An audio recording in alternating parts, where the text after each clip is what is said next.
أعوذ بالله من الشيطان الرجيم بسم الله الرحمن الرحيم إن الحمد لله نحمده ونستعينه ونستغفره ونؤمن به ونتوكل عليه ونعوذ بالله من شرور أنفسنا وسيئات أعمالنا من يهده الله فلا مضل له ومن يضلله فلا هادي له وأشهد أن لا إله إلا الله وحده لا شريك له وأشهد أن محمدا عبده ورسوله يا أيها الذين آمنوا اتقوا الله حق تقاته ولا تموتن إلا وأنتم مسلمون يا أيها الناس اتقوا ربكم الذي خلقكم من نفس واحدة وخلق منها زوجها وبث منهما رجالا كثيرا ونساء واتقوا الله الذي تساءلون به والأرحام إن الله كان عليكم رقيبا يا أيها الذين آمنوا اتقوا الله وقولوا قولا سديدا يصلح لكم أعمالكم ويغفر لكم ذنوبكم ومن يطع الله ورسوله فقد فاز فوزا عظيما أما بعد فإن أصدق الحديث كتاب الله وأحسن الهدي هدي محمد صلى الله عليه وسلم وشر الأمور محدثاتها وكل محدثة بدعة وكل بدعة ضلالة وكل ضلالة في النار. இந்த உலகை படைத்து தன்னுடைய நீதியான ஆட்சியை செய்து கொண்டிருக்கக்கூடிய அல்லாஹ்வுக்கு எல்லா புகழும் அல்ஹம்துலில்லாஹ்.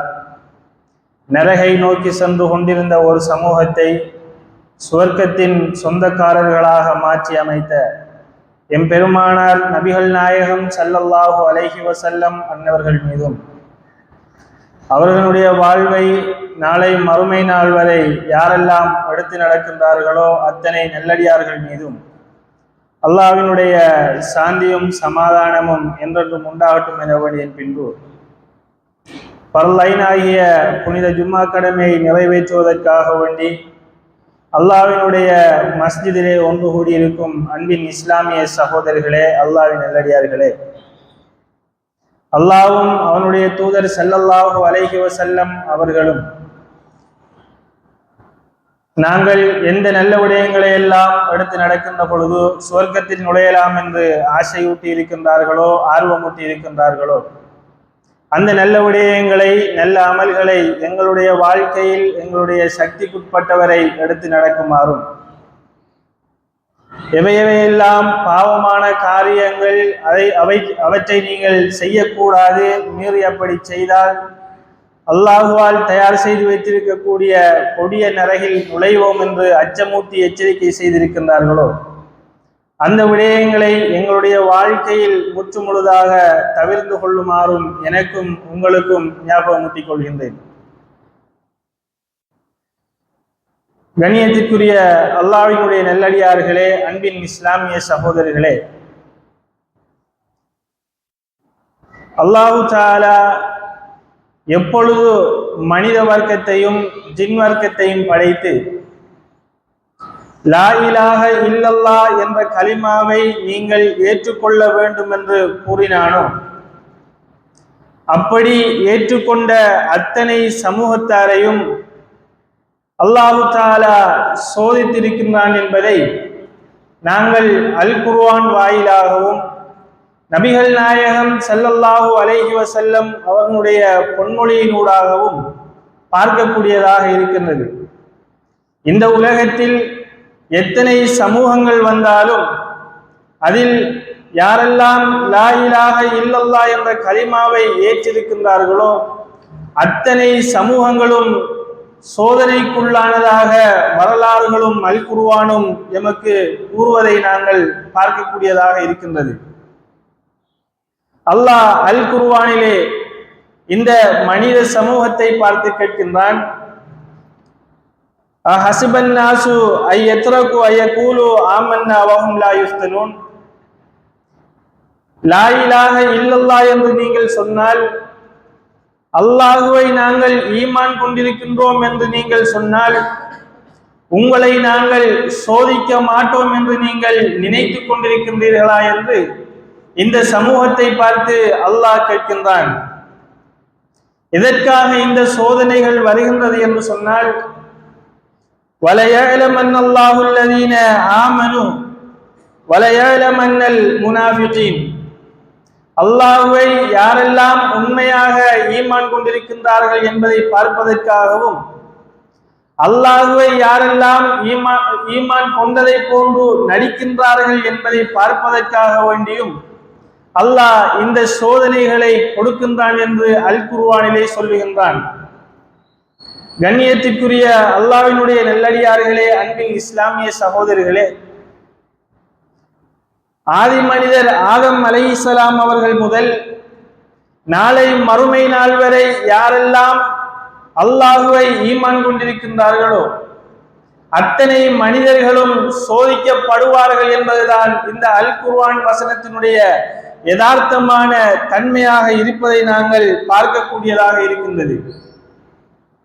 மேலும் அல்லாஹ் அல் குர்ஆனிலே கேட்கின்றான், அவ ஹசிபுத்தும் அன் ததுகுல் ஜன்னத வலம்மா யஅதிகும் மஸலுல் லதீன கலவு மின் கப்லிகும், உங்களுக்கு முன்னால் இருந்த சமூகங்கள் சோதிக்கப்பட்டதை போன்று நீங்கள் சோதிக்கப்படாமல் சுவனம் நுழையலாம் என்று எண்ணிக்கொண்டிருக்கின்றீர்களா என்று அல்லாஹ் எம்மை பார்த்து கேட்கின்றான்.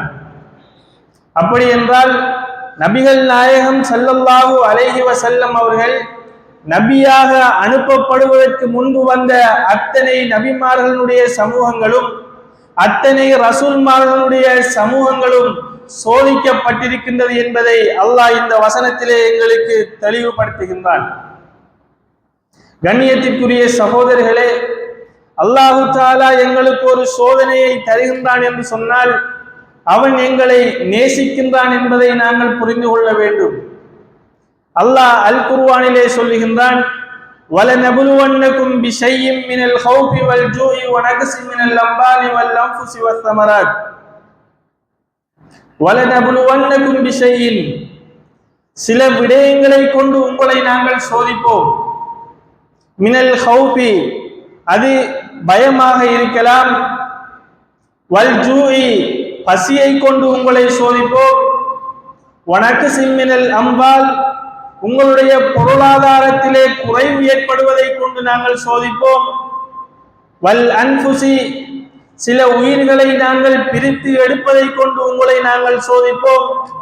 வஸ்ஸமராத், உங்களுடைய விளைச்சல் நிலங்களில் இருக்கின்ற சில விளைச்சல் நிலங்களை நாங்கள் குறைப்பதை கொண்டு உங்களை சோதிப்போம் என்று சொல்லிவிட்டு அல்லாஹு தஆலா சொல்லுகின்றான், வபஷ்ஷிரிஸ் சாபிரீன், இப்படியான விடயங்களில் எல்லாம் யாரெல்லாம் பொறுமையாளர்களாக இருக்கின்றார்களோ, பயத்தை கொண்டு சோதிக்கின்ற பொழுது, பசியை கொண்டு சோதிக்கின்ற பொழுது, பொருளாதாரத்திலே குறைச்சல் ஏற்படுவதை கொண்டு சோதிக்கின்ற பொழுது, உயிர்களை ஒட்டுமொத்தமாக எடுப்பதை கொண்டு சோதிக்கின்ற பொழுது, விளைச்சல் நிலங்களில் குறைவுகளை ஏற்படுத்துவதை கொண்டு சோதிக்கின்ற பொழுது யாரெல்லாம் பொறுமையாளர்களாக இருக்கின்றார்களோ, வபஷ்ஷிரிஸ் சாபிரீன், நபியே அந்த மக்களுக்கு நீங்கள் நன்மாராயம் சொல்லுங்கள், அந்த மக்களுக்கு நீங்கள் நற்சோபனம் சொல்லுங்கள் என்று அல்லாஹு தஆலா அல் குர்ஆனிலே சொல்லுகின்றான். கண்ணியத்திற்குரிய சகோதரர்களே, எங்களுக்கு சோதனைகள் வருகின்றது என்று சொன்னால் சோதனைகள் எல்லாம் அல்லாஹ் எங்களை நேசிப்பதற்காக வேண்டி தருகின்றான். எங்களுடைய ஈமானை பரிசோதித்து பார்ப்பதற்காக வேண்டி அல்லாஹ் இந்த சோதனைகளை தருகின்றான் என்பதை நாங்கள் புரிந்து கொள்ள வேண்டும். சோதனைகள் வருகின்ற பொழுது வெறுமனே எங்களுடைய ஈமானை நாங்கள் அடகு வைத்து விடக்கூடாது. சோதனைகள் வருகின்ற பொழுது எங்களுடைய ஈமானில் பலவீனம் ஏற்பட்டு விடக்கூடாது. சோதனைகள் வருகின்ற பொழுது அல்லாஹ்வை தவிர வேறு யாரிடத்திலும் எங்களுடைய ஈமானை கொடுத்து விடக்கூடாது என்பதை நாங்கள் ஒவ்வொருவரும் புரிந்து கொள்ள வேண்டும். இதற்கு உதாரணமாக நபி இப்ராஹிம் அலைஹிஸ்ஸலாம் அவர்களை நாங்கள் எடுத்துக்கொள்ளலாம். நபி இப்ராஹிம் அலைஹிஸ்ஸலாம் அவர்கள் இளைஞனாக இருப்பதிலிருந்து அல்லது வாலிபனாக இருந்ததிலிருந்து, அவர்கள் நபியாக தேர்ந்தெடுக்கப்பட்டதிலிருந்து அவர்கள் மரணிக்கின்ற வரைக்கும் சோதனைகளை எதிர்கொண்டிருந்தார்கள். அதனால்தான் நபி இப்ராஹிம் அலைஹிஸ்ஸலாம் அவர்களை அல்லாஹு தஆலா ஒரு உம்மத்திற்கு ஒப்பான மனிதராக சொல்லுகின்றான். அவர்கள் படாத கஷ்டங்களையும் அவர்கள் படாத துன்பங்களையும் அவர்கள் படாத துயரங்களையுமா அல்லாஹ் எமக்கு தந்திருக்கின்றான் என்பதை நாங்கள் ஒவ்வொருவரும் ஒரு கணம் பரிசீலிக்க வேண்டும் சகோதரர்களே. லா இலாஹ இல்லல்லாஹ் என்ற கலிமாவை அந்த மக்களுக்கு மத்தியிலே ஏற்றி வைக்கின்ற பொழுது தன்னை கடவுளாக பிரகடனப்படுத்திய அந்த நம்ரூத் மன்னன் நபி இப்ராஹிம் அலைஹிஸ்ஸலாம் அவர்களை நெருப்பிலே போட்டு எரிப்பதற்கு தயாராகி விடுகின்றான். இது அவர்களுடைய வாழ்விலே வந்த சோதனை. என்றாலும் தன்னுடைய ஈமானை அவர்கள் பலவீனமாக்கவில்லை, தன்னுடைய ஈமானை அவர்கள் பறிகொடுக்கவில்லை. அல்லாஹ்வின் மீது இருந்த நம்பிக்கைதான் அதற்கு காரணமாக இருக்கின்றது என்பதை நாங்கள் பார்க்கக்கூடியதாக இருக்கின்றது. அதே நேரத்தில் அய்யூப் அலைஹிஸ்ஸலாம் அவர்களுக்கு அல்லாஹு தஆலா நோயை கொடுத்து சோதித்தான். அய்யூப் அலைஹிஸ்ஸலாம் அவர்களுக்கு அல்லாஹு தஆலா நோயை கொடுத்து சோதித்தான். யாருமே அய்யூப் அலைஹிஸ்ஸலாம் அவர்களை நெருங்க முடியாத அளவிற்கு அவர்களை ஒரு அறையிலே வைத்து தனிமையிலே மக்கள் வைத்தார்கள். இதைவிட சோதனை வேண்டுமா? இதைவிட துயரம் வேண்டுமா? யாரோடும் நாங்கள் பேசுவதில்லை, எல்லோரும் எங்களை ஒதுக்கி வைக்கின்றார்கள், யாரோடும் கதைப்பதற்கில்லை, யாரும் உணவு தருவதற்கும் இல்லை. இப்படி ஒரு கட்டத்தில் நாங்கள் இருந்தால் நாங்கள் எப்படி இருப்போம் என்பதை நாங்கள் சிந்திக்க வேண்டும். அதே போன்று முஹம்மது ஸல்லல்லாஹு அலைஹி வஸல்லம் அவர்களும் அவர்களுடைய சமூகங்களும் பட்ட அந்த சோதனைகளை விடவா சகோதரர்களே இன்று எமக்கு சோதனைகள் வந்திருக்கின்றது. நபிகள் நாயகம் ஸல்லல்லாஹு அலைஹி வஸல்லம் அவர்கள் தன்னுடைய 39வது வயது வரைக்கும் அந்த மக்களால் அஸ்ஸாதிக் அல் அமீன் என்று அழைக்கப்பட்ட அந்த மனிதர் எப்பொழுது லா இலாஹ இல்லல்லாஹ் முஹம்மது ரசூலுல்லாஹ் என்ற கலிமாவை அந்த மக்களுக்கு மத்தியிலே எடுத்து வைத்தார்களோ அன்றிலிருந்து அந்த முஹம்மதை அந்த மக்கள் மஜ்னூன், பைத்தியகாரன், சாஹிர், சூனியக்காரன் என்றெல்லாம் அழைத்தார்கள். நபிகள் நாயகம் ஸல்லல்லாஹு அலைஹி வஸல்லம் அவர்கள் தங்களுடைய தாவா பிரச்சாரத்திற்காக வேண்டி மக்களுக்கு மத்தியிலே நின்று கொண்டு லா இலாஹ இல்லல்லாஹ் முஹம்மதுர் ரசூலுல்லாஹ் என்ற கலிமாவை அந்த மக்களுக்கு மத்தியிலே ஏற்றி வைக்கின்ற பொழுது முகத்திற்கு நேராக நீ ஒரு பைத்தியகாரன், நீ ஒரு சூனியக்காரன் என்று அந்த மக்கள் சொன்னார்கள். சிறுவர்களை விட்டும் கல்லால் அடித்தார்கள். நபிகள் நாயகம் ஸல்லல்லாஹு அலைஹி வஸல்லம் மஸ்ஜிதுல் ஹராத்திலே வைத்து தொழுது கொண்டிருக்கின்ற பொழுது, அல்லாஹ்வை சிரம் செய்து கொண்டிருக்கின்ற பொழுது அந்த குறைஷி கூட்டங்கள் எல்லோருமே சேர்ந்து அழுகிய ஒட்டகங்களினுடைய குடல்களை நபிகள் நாயகம் ஸல்லல்லாஹு அலைஹி வஸல்லம் அவருடைய கழுத்திலே போட்டு விடுகின்றார்கள். நபிகள் நாயகம் ஸல்லல்லாஹு அலைஹி வஸல்லம் அவர்கள் இதனால் எழும்ப முடியாமல் அவதியுற்றார்கள். கண்ணியத்திற்குரிய சகோதரர்களே, இதுவும் நபிகள் நாயகம் ஸல்லல்லாஹு அலைஹி வஸல்லம் அவர்களுக்கு கிடைத்த சோதனை. நபிகள் நாயகம் ஸல்லல்லாஹு அலைஹி வஸல்லம் அவர்களை யாரெல்லாம் ஈமான் கொண்டார்களோ அவர்களுக்கு பொருளாதார தடை விதித்தார்கள். யாருமே முஹம்மதுக்கும் முஹம்மதை ஈமான் கொண்ட மக்களுக்கும் எந்த விதமான உணவு பண்டங்களும் கொடுக்க கூடாது, அவர்களுக்கு தண்ணீர்கள் கொடுக்க கூடாது, அவர்கள் பசியால் இருந்து சாகட்டும் என்று அந்த மக்களை ஒதுக்கி வைத்தார்கள்.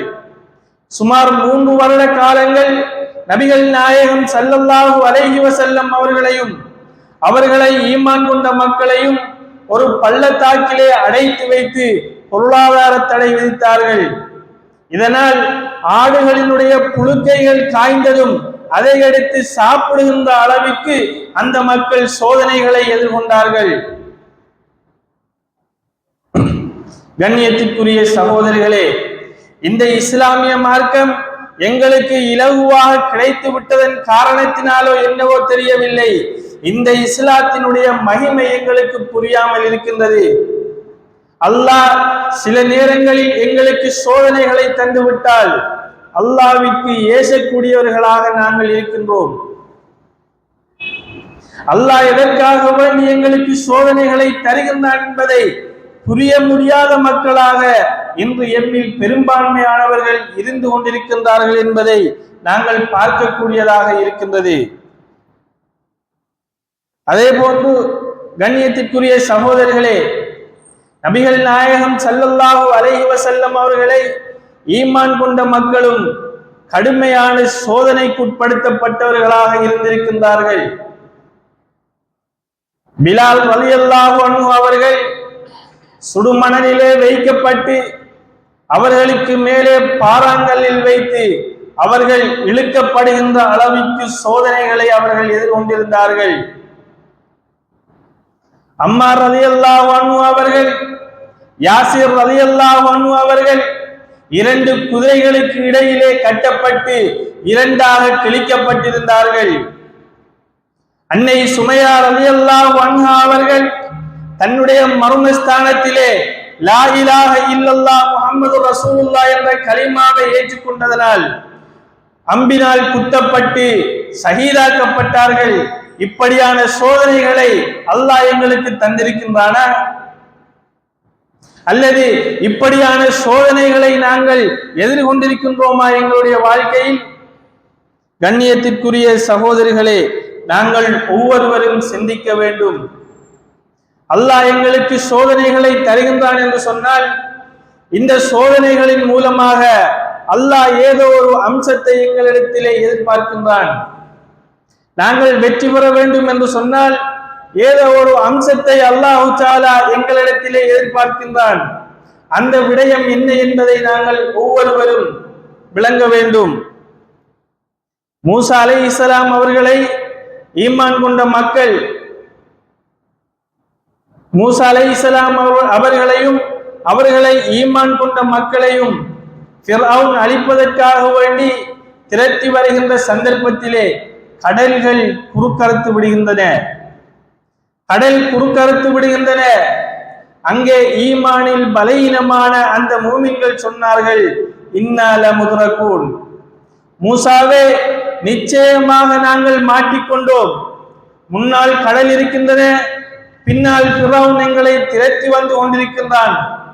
அவர்களிடத்தில் நாங்கள் அம்பிட்டு விட்டோம் என்று சொன்னால் அவன் எப்படி எங்களை கொலை செய்வான் என்பதை எங்களால் யூகிக்க முடியாமல் இருக்கின்றது என்று சொன்னதும் நபி மூசா அலைஹிஸ்ஸலாம் அவர்கள் சொன்னார்கள், கல்லா, அப்படி அல்ல, இன்ன மைய ரப்பி, என்னுடைய இரட்சகன் என்னோடு இருக்கின்றான், சயஹ்தீனி, அவன் எனக்கு வழிகாட்டுவான் என்று நபி மூசா அலைஹிஸ்ஸலாம் அவர்கள் அந்த மக்களுக்கு அவர்களை ஆசுவாசப்படுத்துகின்றார்கள். கண்ணியத்திற்குரிய சகோதரர்களே, சோதனைகள் வருகின்ற பொழுது, துன்பங்கள் வருகின்ற பொழுது நாங்கள் ஈமானில் உச்சகட்டத்தை அடையக்கூடியவர்களாக மாற வேண்டும். வெறுமனே ஈமானில் பலவீனமான மக்களாக நாங்கள் வாழ்ந்துவிடக் கூடாது. இன்று எங்களுடைய பிள்ளைகள் எங்களுக்கு சோதனைகளாக இருக்கின்றார்கள். அல் குர்ஆன் ஓதத் தெரியாத பிள்ளைகள் சோதனைகள், தொழுகை இல்லாத பிள்ளைகள் எங்களுக்கு சோதனைகள், எங்களுக்காக வேண்டி அல்லாஹ்விடத்திலே துஆ கேட்காத பிள்ளைகள் எங்களுக்கு சோதனைகள் என்பதை நாங்கள் ஒவ்வொருவரும் புரிந்து கொள்ள வேண்டும். இந்த பிள்ளைகளை நாங்கள் சோதனைகளாகவே வளர்த்து விடாமல் நாங்கள் மரணித்ததன் பிற்பாடு எங்களுக்காக வேண்டி அல்லாஹ்விடத்திலே இருகரமேந்தி எங்களுக்காக வேண்டி துஆ செய்யக்கூடிய பிள்ளைகளாக அந்த பிள்ளைகளை நாங்கள் மாற்ற வேண்டும். அப்படித்தான் நபிகள் நாயகம் ஸல்லல்லாஹு அலைஹி வஸல்லம் அவர்கள் அந்த மக்களை மாற்றினார்கள். அப்படியான பிள்ளைகளை நாங்கள் மாற்ற வேண்டும்.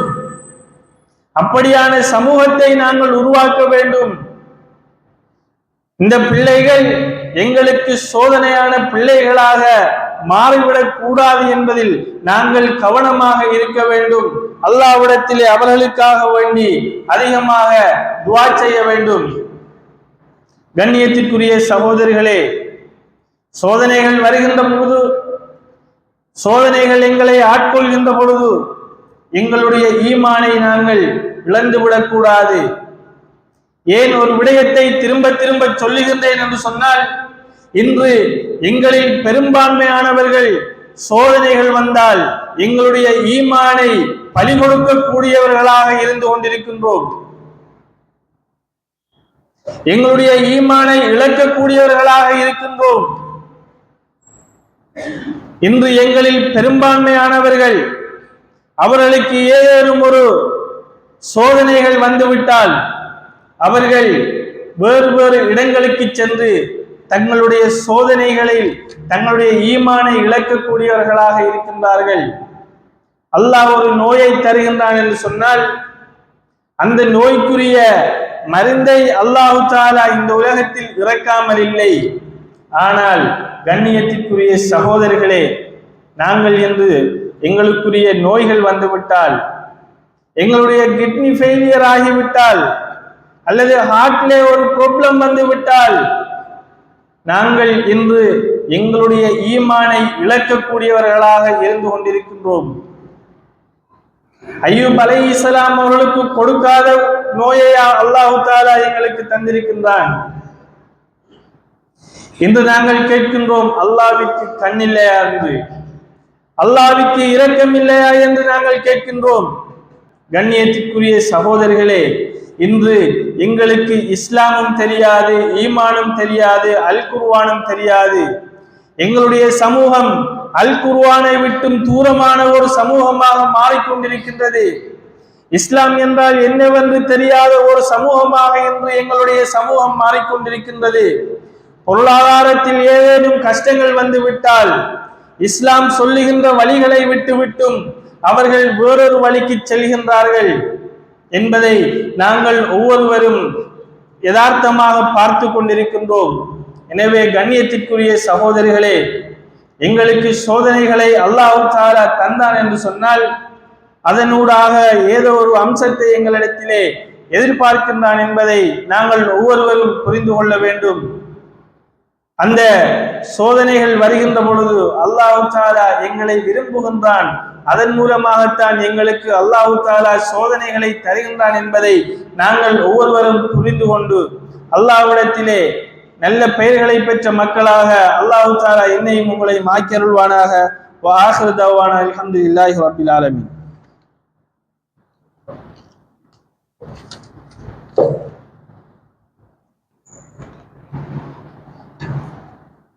அல்ஹம்துலில்லாஹி ரப்பில் ஆலமீன். والصلاة والسلام على أشرف الأنبياء والمرسلين وعلى آله وأصحابه ومن تبعهم بإحسان إلى يوم الدين أما بعد. கண்ணியத்திற்குரிய அல்லாஹ்வினுடைய நல்லடியார்களே, அன்பின் இஸ்லாமிய சகோதரர்களே, சோதனைகள் வருகின்ற பொழுது எங்களிடத்திலே முக்கியமான ஓர் பண்பு இருக்க வேண்டும்.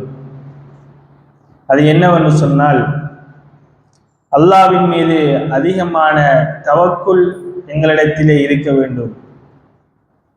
இந்த தவக்குல் யாரிடத்தில் வரும் என்று சொன்னால், அறிஞர்கள் சொல்லுகின்றார்கள், யாரெல்லாம் ஈமானிலே உச்சகட்டத்திலே இருக்கின்றார்களோ, யாரெல்லாம் ஈமானை சரியாக புரிந்திருக்கின்றார்களோ அவர்களிடத்தில் மாத்திரம்தான் இந்த தவக்குல் அளவுக்கு அதிகமாக இருக்கும். என்ன சோதனைகள் வந்தாலும், என்ன கஷ்டங்கள் வந்தாலும், இது அல்லாஹு தஆலா எங்களுக்கு தந்திருக்கின்றான், இதிலிருந்து அல்லாஹு தஆலா எங்களை காப்பான் என்று யாரெல்லாம் ஈமானின் சுவையை உணர்ந்திருக்கின்றார்களோ அந்த மக்கள் சொல்லுவார்கள் என்று அல்லாஹு தஆலா அல் குர்ஆனிலே சொல்லுகின்றான், அறிஞர்களும் சொல்லுகின்றார்கள். கண்ணியத்திற்குரிய சகோதரர்களே, ஒரு சில வரலாறுகளை இங்கே சொல்லுவது பொருத்தமாக இருக்கும் என்று நினைக்கின்றேன். ஏனென்று சொன்னால், சோதனைகள் வருகின்ற பொழுது எங்களுக்கு தவக்குல் என்பது மிக முக்கியமான அம்சமாக இருக்கின்றது.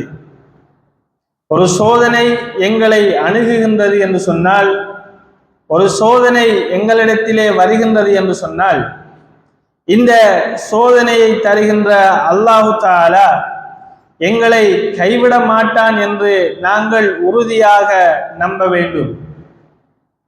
இதற்கு உதாரணமாக அண்மையிலே எங்களுடைய நாட்டிலே ஏற்பட்ட எகனாமிக் கிரைசிஸை நாங்கள் எடுத்துக்கொள்ளலாம். இந்த எகனாமிக் கிரைசிஸ் வந்த டைம் எங்களில் அதிகமானவர்கள் உணவு உண்பதற்கு உணவில்லாதவர்களாக இருந்தோம். அந்த வலிகளை நாங்கள் சுமந்தவர்களாக இருந்தோம்.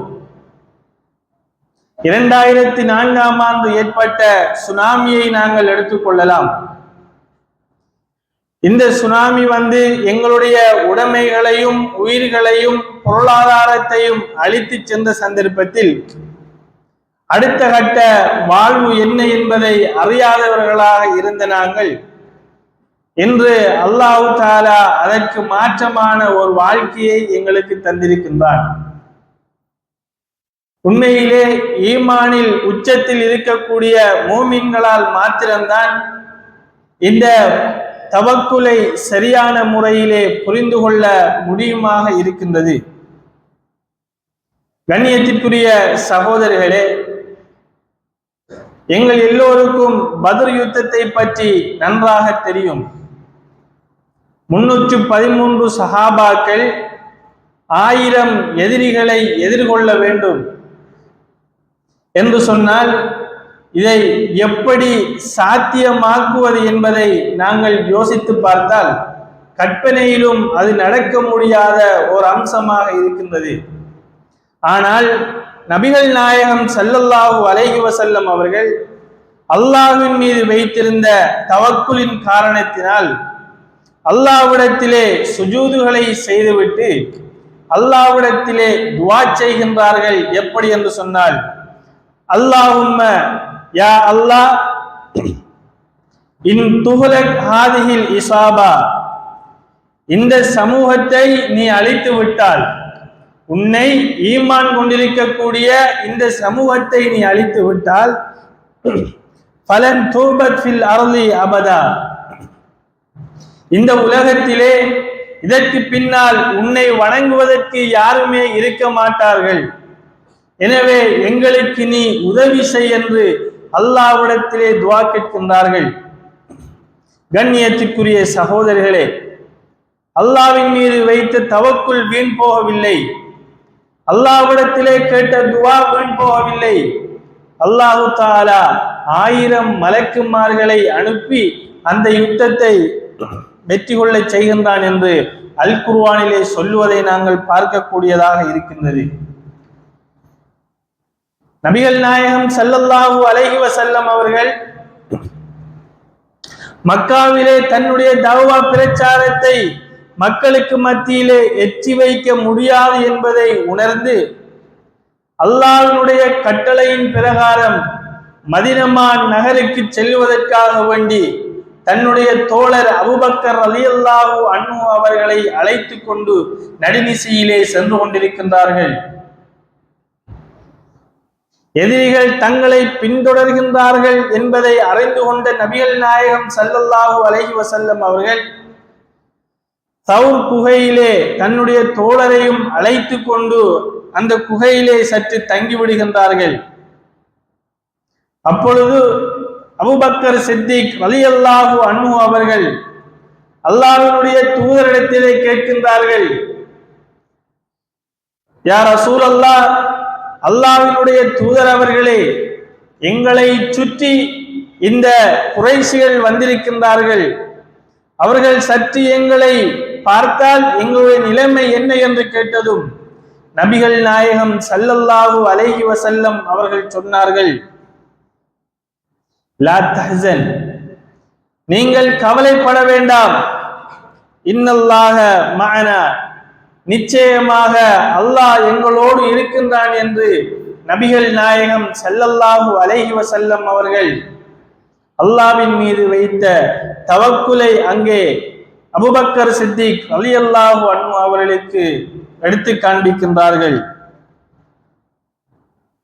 கண்ணியத்திற்குரிய சகோதரிகளே, இப்படி இஸ்லாமிய வரலாறுகளை நாங்கள் பார்க்கின்ற பொழுது அல்லாஹ்வின் மீது தவக்குல் என்பது மிக பிரதானமான அம்சமாக இருக்கின்றது என்பதை வரலாறுகள் எமக்கு சொல்லுகின்றது. ஒரு சோதனைகள் வருகின்ற பொழுது, ஒரு துன்பங்கள் வருகின்ற பொழுது நாங்கள் அல்லாஹ்வின் மீது தவக்குல் வைப்பது என்பது மிக கட்டாயமான ஓர் இபாதத் என்பதை எங்களுக்கு இந்த வரலாறுகள் சொல்லுகின்றது. அல்லாஹ் அல் குர்ஆனிலே சொல்லுகின்றான், வமை யதவக்கல் அலல்லாஹி, யாரெல்லாம் அல்லாஹ்வின் மீது தவக்குல் வைக்கின்றார்களோ, யாரெல்லாம் அல்லாஹ்வின் மீது தவக்குல் வைக்கின்றார்களோ, ஃபஹுவ ஹஸ்பு, அவர்களுக்கு அல்லாஹ் தஆலா போதுமானவனாக இருக்கின்றான். சோதனைகள் வருகின்ற பொழுது, துன்பங்கள் வருகின்ற பொழுது, துயரங்கள் வருகின்ற பொழுது யாரெல்லாம் அல்லாஹ்வின் மீது தவக்குல் வைக்கின்றார்களோ அவர்களுக்கு அல்லாஹ் தஆலா போதுமானவனாக இருக்கின்றான் என்று தன்னுடைய திருமறையிலே அல்லாஹ் கூறுவதை நாங்கள் பார்க்கக்கூடியதாக இருக்கின்றது. கண்ணியத்திற்குரிய சகோதரிகளே, இன்றைய காலம் சோதனைகள் நிறைந்த காலமாக இருக்கின்றது. உமர் ரலியல்லாஹு அன்ஹு அவர்கள் சொன்னார்கள், ஒரு மனிதன் காலையிலே மூமினாக இருந்தால் மாலையிலே அவன் காபிராக மாறிவிடுவான். ஒரு மனிதன் மாலையிலே மூமினாக இருந்தால் அவன் காலையை அடைகின்ற பொழுது காபிராக மாறிவிடுகின்றான் என்று சொல்லுகின்ற அளவிற்கு இன்றைய காலம் எங்களுக்கு வந்திருக்கின்றது என்பதை நாங்கள் புரிந்து கொள்ள வேண்டும். அல்லாஹ்வினுடைய தூதர் ஸல்லல்லாஹு அலைஹி வஸல்லம் அவர்கள் சொன்னார்கள், இன்று செய்கின்ற பாவம் நாளை வருகின்ற பாவத்தை இலகுவானதாக காண்பித்துவிடும். நாளை வருகின்ற பாவம் இன்று வருகின்ற பாவத்தை இலகுவானதாக மாற்றிவிடும் என்று அல்லாஹ்வினுடைய தூதர் ஸல்லல்லாஹு அலைஹி வஸல்லம் அவர்கள் சொன்னார்கள் என்று சொன்னால், பாவங்கள் எல்லாமே எங்களுக்கு சோதனைகளாக இருக்கின்றது. பாவங்கள் எல்லாமே எங்களுடைய ஈமானை பரிசீலித்து பார்ப்பதற்காக வேண்டி அல்லாஹ்வால் ஒன்றன் பின் ஒன்றாக அனுப்பப்பட்டு கொண்டே இருக்கின்றது. கண்ணியத்திற்குரிய சகோதரர்களே, இந்த பாவங்களில் இருந்து நாங்கள் விடுபட வேண்டும். இந்த பாவங்களை நாங்கள் சோதனைகளாக எடுத்துக்கொண்டு அல்லாஹ்வின் மீது தவக்குல் வைத்த மக்களாக இந்த பாவங்களை விட்டும் விலகி சோதனைகள் வருகின்ற பொழுது அல்லாஹ்வின் மீது தவக்குல் வைத்தவர்களாக அல்லாஹ்விடத்திலே பிரார்த்தித்து நாங்கள் ஒவ்வொருவரும் வெற்றி பெற்ற கூட்டங்களாக மாறுவோமாக. வ ஆகிரு தஅவானா அல்ஹம்துலில்லாஹி ரப்பில் ஆலமீன்.